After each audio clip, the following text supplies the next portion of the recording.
大家好，我是超哥。学习中央空调，那么首先要学会一个电路，那么就叫485通讯电路。所以说，今天咱们就通过这个视频讲一讲什么是485通讯。好，这是485的一个电路。那么485采用的是一个插封信号单通道的一个电路，那么主要用于这个芯片 MAX 487这个芯片啊，这就是485的通讯芯片。那么这个芯片的功能引脚，咱们先看一下，1角为它的发送端，4角为接收端，6角和7角是它的插封信号输出角，8角供电，5角接地。2角和3角，你看在这个电路上是连起来的，2角、3角为它的控制端。好，咱们先看这个电路啊，先看这个电路，咱们先讲一下2角和3角这个功能。那么这个 R 是发送电路 ，D 是接收电路。当咱们 CPU 发送到一个高电平，那么这个光耦是不能工作的。这个光耦不工作，那么3、4角就不会导通，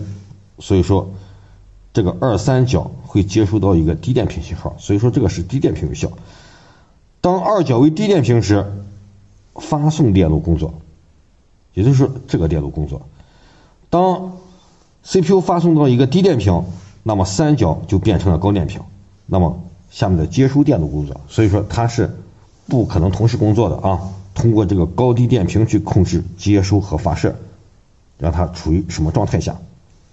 所以说2、3角是它的控制端啊，是它的控制端。好，咱们先看啊，如果当咱们 CPU 发送了一个高电平信号，这个时候这个光耦是不工作的。这个光耦不工作，那么5伏的电压通过这个电阻就直接加到了这个4角，那么这个4角就是高电平。那么4角是高电平，通过里边的电路，通过里边的接收电路，那么这个时候 A 和 B 就输出的就是 A 大于 B，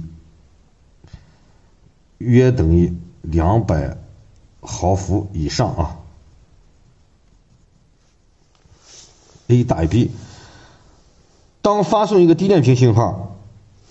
光耦工作，4角变成低电平，这个时候就是 B 小于 A， 就是 B 小于 A。当咱们这个电路处于发送状态时，也就是说这个要输入一个低电平信号啊，输入一个高电平信号，对吧？输入一个高电平信号，那么这个时候这个2角就是低电平，那么2角低电平，这个电路就工作了啊，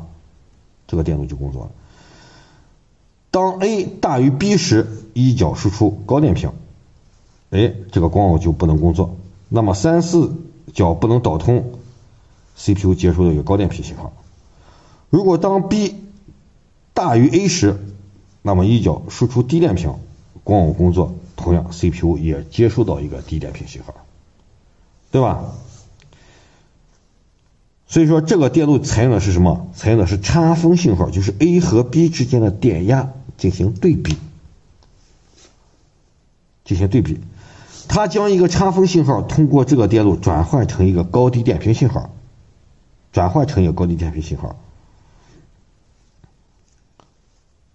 所以说这个电路要么就处于接收状态，要么就处于发送状态，所以说不可能同时接收同时发射，它属于单通道啊，这个咱们在视频开始已经说过了啊。那么由什么来控制它？由它来控制，由这个高低电平来控制这个芯片是处于接收状态还是处于发射状态，这就是咱们说的485通讯，对不对？那么485通讯的优点，它的传输距离比较远，而且它的抗干扰能力特别强。485通讯就相当于一个总线一样，它可以连接很多末端，连接后边这个 AB 可以连接其他的一个收发芯片，有可能是8个末端、4个末端、6个末端都有可能。所以说这个电路在实际的中央空调包括一些工业的设备里边应用特别广泛。如果说你想学习中央空调主板维修的，可以给我点个关注啊，咱们在抖音有这个直播课的啊，有直播课。好了，今天这个分享就到这儿。如果喜欢我的视频，记得点赞关注啊，感谢大家观看，再见。